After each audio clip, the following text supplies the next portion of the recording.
Hey guys, welcome to my new session. This is Abhinav, and today I'll be discussing something about the basics, wherein we are considering Nikon D5600 as my primary camera, and of course, in later sessions, we'll be covering up my Nikon D5600. So, the topic for today, I'll be covering what basic settings I'm using to do the photography.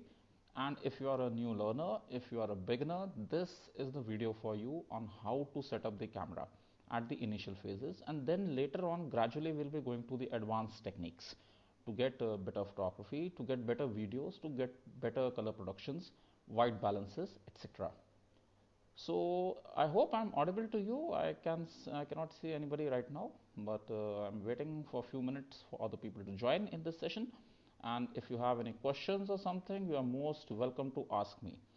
More or less, since I'm a Nikon user, I'll be covering Nikon in this topic, and I'll be using the Nikon camera. But I believe the settings would be same for Nikon.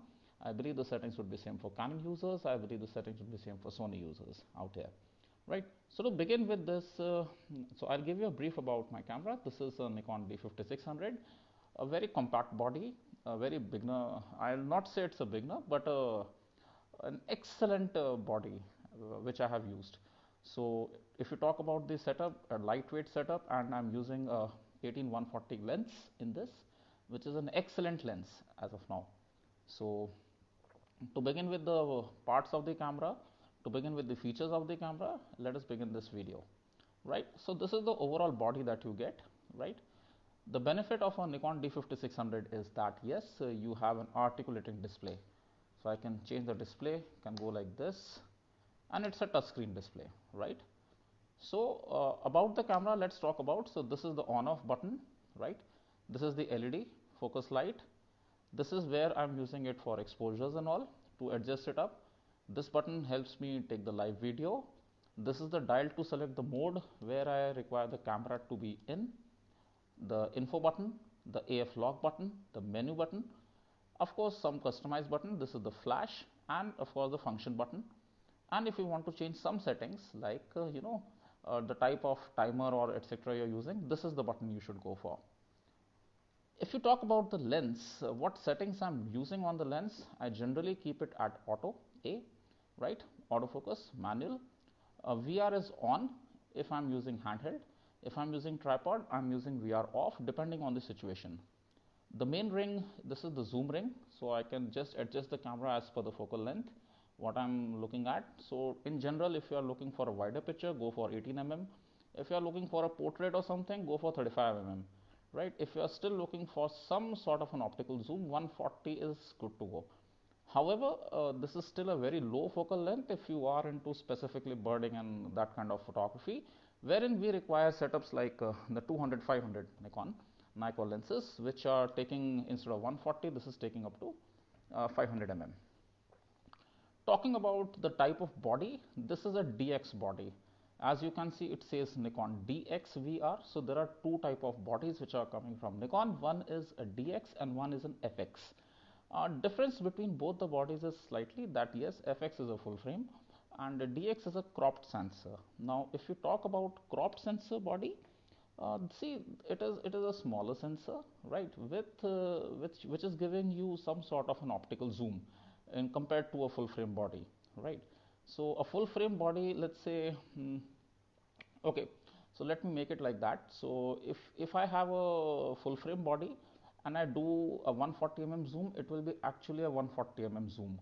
But if I'm doing a 140 mm zoom with a full frame lens on a cropped sensor body, it will be 1.5 into 140 mm zoom. So that is what we get, right? Basics, again, if you talk about, I always prefer to keep my hood. This protects the camera from the lens from getting scratches. It protects the lens from getting the flare of the light and etc. So this is an overall good lens which I use for street photography or making some videos or making some interviews and things like that.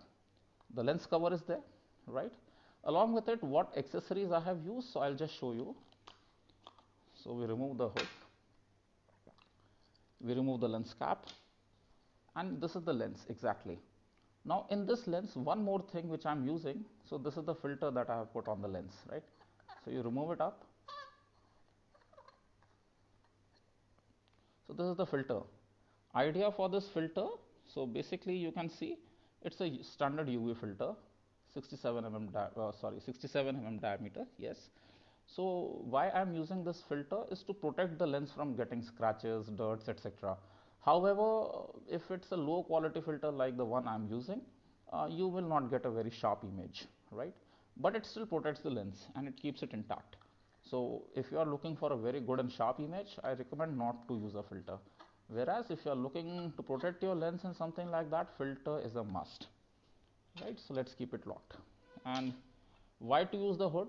Again, so if I put the lens like this without the hood, there are chances that light will be entering from so many sources and it can cause a glare. Whereas if I put a hood, I'm actually using it like this. So it protects my lens from getting scratches. By chance if I'm putting the camera or mishandling it, so it acts as a protection level 1, and then again a protection level 2 is the, so basically avoiding the glass from getting damaged, the front element, right? I had a very good experience before upgrading from Nikon D5600 to the D500, which I'll be covering in later part of the video. So to start with, how to start the camera. So there are some WhatsApp coming. So how to start the camera? So this is the switch where I go. So before again starting the camera, make sure that you have got the battery. So this is the battery compartment I'll show you, right? So battery is inside. Now one or two things I'll talk about this also. Just press this button and the battery will pop out. Simple like that. No hard pushing and doing. So majority the camera will be acting like this only, right?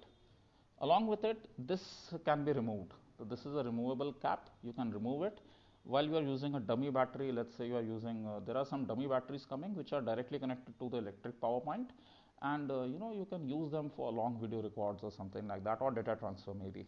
So this is the battery compartment. Now again talking about the other part, this is the area where your memory cards are there, right? So I'm having a 64 GB card inside. Now if you talk about the HDMI option, yes, this camera gives an HDMI, and of course it's NFC enabled camera. That means Bluetooth support is there. Again, there is a small gap is there. I'll show you. I'll try to show you in this camera itself. So this is the gap. You know why this is there? So you put the dummy battery and the electric wire can go from this part and you can lock the switch. So this is the basic. Again, a standard hot shoe mount, right? And this is the switch to release the lens. So press and rotate. It's as simple like that. And you match these white dots together like this and the lens comes out, right? Like this, and it goes in. So press, match the dots, come, match the dots again, and it will be locked in like this. Perfectly fine, right? So make sure that it stays locked. This is function button, flash button, right? So this is some, I always prefer to keep the strap in my neck so that accidentally if the camera falls from my head, I mean from my hand, so it stays in my head only. It's wrapped around my neck and it will stop going from that part. Talking about the mic setup, yes, it is having a stereo mic inbuilt, which is left and right, and yes, there is a provision to connect external mic as well. Now, in order to connect the external mic and data, if you come to this part of the camera, so you can see there are mic options, there is a USB cable option, and there is a shutter, remote shutter option. So just open this cap and you will see all the three options available. So this is the microphone, right? So Bluetooth and Wi-Fi icons are there. This is the data cable, standard micro USB cable is there, and this is again for the remote shutter, right? So this is one part. Talking about the articulating display, why I love this camera. So I can use it like this, I can open it, I can use it in almost like a selfie mode, so you can see me, right? I can use it like if I'm taking a low angle shot, so I can go like this, see, I can change it. However, don't hold the camera with this, it is a delicate display and it might come out, so be careful with it. So it's just a small display. Now if you talk about some settings that I have done, some changes more, there is a scratch guard which I have already applied to my camera in order to protect it. a normal cello tape. I have kept it on AF button to prevent it from getting scratched and all, right? Now let's switch on the camera and see what options do we get. So this is the auto mode, wherein the camera decides everything. There is nothing in your control. Simply have to just press, the camera goes on, and based upon the light, if you can see, it says my shutter has 1/60, f 3.5, and ISO 1000 3.7K. Photos are left, right? Autofocus is there. You can see it's on autofocus, single, and it is on TTL flash. Now, if there is vibration, this icon is there, right? One more benefit with this camera, that this is a touch screen display, right? Just like a cell phone it works. So I'll just try to tilt and show you what all informations we get. I hope it is visible to you, right? Right. So this is so basically in auto, what I can select is the type of quality of the image I'm looking at. So if fine is okay with me, or okay, is it, if it is visible, if it is not visible to you, please write a. Sorry, there is some network issue going on at my place.